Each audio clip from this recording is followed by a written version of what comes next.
Hey everyone, it's Sunday Funday, and today I'm doing a makeup tutorial on the makeup that I've been wearing in most of my videos over the past couple of weeks because you guys requested it. I'm starting out by priming my eyes with NARS eyeshadow primer, and then I'm going to use kind of a goldish, beige, shimmery eyeshadow base, and then the one I'm going to use is by Julep, and it's called their Eye Sheen in Pale Nude, but you could also use the NYX Infinite Shadow Stick in Silk, which I've used some of the times that I've done this look. Here's a comparison between the two. This is the NYX one right here, and then on the right is the Julep one. You can see it's much lighter and warmer than the NYX Shadow Stick. So then I'm just going to take a Sigma P82 and apply that over my lids and slightly into the crease. And of course you guys can use whatever products you have that are similar to these. I wanted to show you swatches so you could pick the ones that would be closest to what you have at home. Then I'm going to take Urban Decay's eyeshadow in Blunt, and I'm going to use my finger to apply this just to the inside portion of my eye to add a little bit of extra glow and shimmer.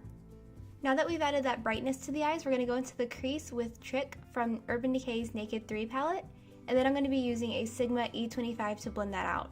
And I'm just taking that through the crease and slightly onto the outside portion of my lid so that you get this kind of shaded portion on the outside of your eye, which creates a really beautiful gradient across the lid. You also want to make sure that it's going through the crease to create a really beautiful gradient within the crease as well. Then I'm going to blend that out with Urban Decay's eyeshadow in Blunt and a Sigma E35, and just blend right over the top of that line just so that there's no weird line from that coppery color right over your crease. Then we're going to move on to deepening things up even more. And I'm going to be taking the Stable color from the Lorac Pro palette. I'm going to be using a Sigma E45 because it's my favorite crease brush of all time, ever, and I'm just going to place that right into my crease, and that's basically all it's going is right at the bottom of that crease just to really enhance the depth there, but you also have the copper peeking above and below it, so it adds a lot of dimension. Finally, I'm going to take Mary Luminizer by The Balm with a small brush and apply that right to the inside corner of my eye to create a lot of openness and extra glowiness to the eye look. Here are some swatches of the eyeshadows that I use so that you can compare them to what you have and decide how much darker you need to go based on your skin tone. And now on to the eyeliner. I'm using a black eyeliner and a brown eyeliner for this look. I do this quite often because I like the smokiness that it gives.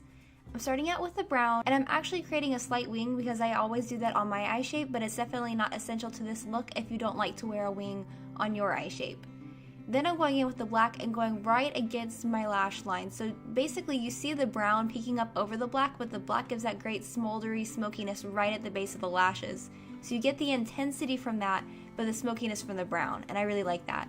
This is a little trick I've been using. I take Benefit's Highbrow when I'm done and add it right underneath that wing. I find that it opens my eyes up, and I get a lot of compliments on my eye makeup after I've done this. So you could do this with an eyeshadow or a pencil or whatever, but it's just a trick I've been using.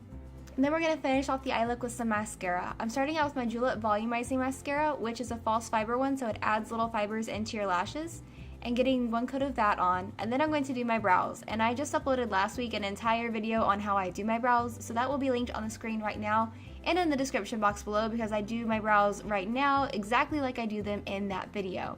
But this gives my eyelashes a chance to dry, so once I get done with my eyebrows, I go back in with my Butterfly Mascara by L'Oreal and get some extra definition and volume from a second mascara application. And now onto the face. I'm going to be using NYX Mosaic Blush in Dare, and sometimes it's hard to see when it's a mosaic blush, so here's a swatch of it right there. And then on the left you can see Rockateur by Benefit, which is slightly cooler and a little bit darker. On the right we have Coralista by Benefit, which is much lighter, and on the bottom is Luminoso by Milani, which is much more coral. I'm applying Dare with the Sigma F40 to my cheeks, and I just showed you guys those swatches so you can pick out what might work best for you out of the collection that you have because I know all those blushes are pretty popular. Then we're going to move on to some highlight. I'm using the MAC Mineralized Skin Finish in Soft and Gentle and a Sigma E35 to apply that right over the tops of my cheekbones. I pretty much highlight all the time because I'm addicted to like a dewy look on my face, so that's kind of an everyday thing for me.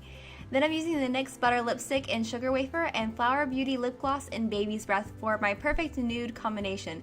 It's very light, so if you don't have fair skin, you might want to find some colors that are slightly darker, but if you have fair skin and you want that perfect pink lip, it's awesome. And that is it for today's video. I hope you've enjoyed it. Tomorrow I will be back with my collab video. It's going to be a couple days early this week, and I hope you guys are excited to see it. I'll see you then. Mwah! Bye!